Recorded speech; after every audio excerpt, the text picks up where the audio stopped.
Welcome to Reading the Bible with Pastor. Today we're on Esther chapter 7. Actually, we're on the last verse of chapter 6, moving on to chapter 7. But we need it to help us to move forward into what is happening here in this book.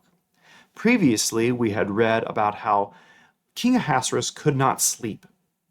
And so he had the book of Chronicles read before him and found out that Mordecai had saved his life and no one had done anything to give him honor. He invited Haman inside to advise him on what should be done to the man whom the king delights. Haman, thinking that it was about himself, said, "You should give him great honor." Well, it was about Mordecai. And now Haman realizes that Mordecai, the man he hates, is in favor with the king. And so he realizes his plot to kill the Jews is probably going to fall apart. In fact, he is right now speaking to his wise men and his wife, who are all basically saying it's all going to fall apart. So let's begin reading here.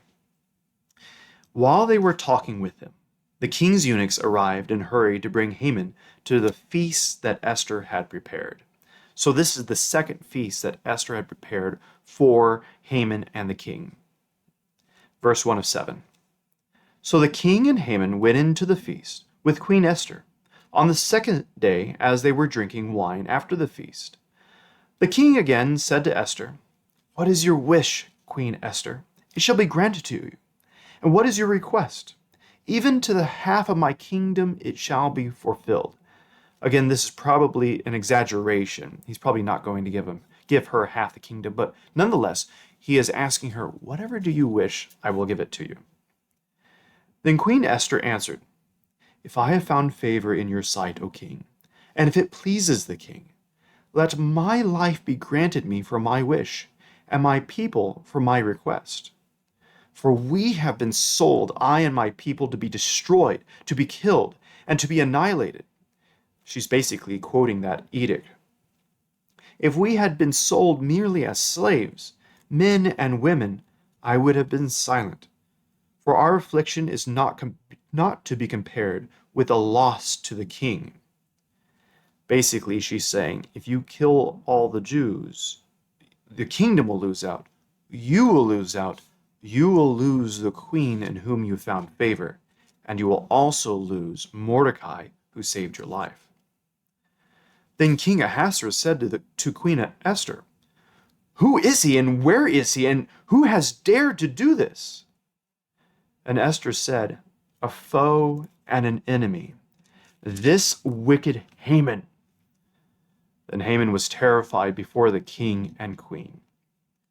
The entire plot has fallen apart. It is now Haman who's probably going to receive the wrath of the king. Verse 7, "And the king arose in his wrath from the wine drinking and went into the palace garden," probably to count to 10 and see what he's going to do. Maybe have a wiser idea of what he should do with Haman, who is his second in command. But Haman stayed to beg for his life from Queen Esther, for he saw that harm was determined against him by the king. And the king returned from the palace garden to the place where they were drinking wine, as Haman was falling on the couch where Esther was, basically begging, pleading to Esther there as she sits. And the king said, "Will he even assault the queen in my presence in my own house?" He's taking what he sees and seeing it as Haman is trying to kill or hurt the queen who has said he is wicked. And as the word left the mouth of the king, they covered Haman's face. Think of it as like an executioner covering Haman's face. Then Harbona, one of the eunuchs in attendance on the king, said, "Moreover, the gallows that Haman has prepared for Mordecai, whose word saved the king, is standing at Haman's house, 50 cubits high." Again, a cubit from the elbow to the forefinger, about 18 inches, 75 feet high, this wooden spike, which Haman had made for Mordecai back in chapter 5. And the king said, "Hang him on that." So they hanged Haman on the gallows that he had prepared for Mordecai. Then the wrath of the king abated. So everything is turned on Haman now.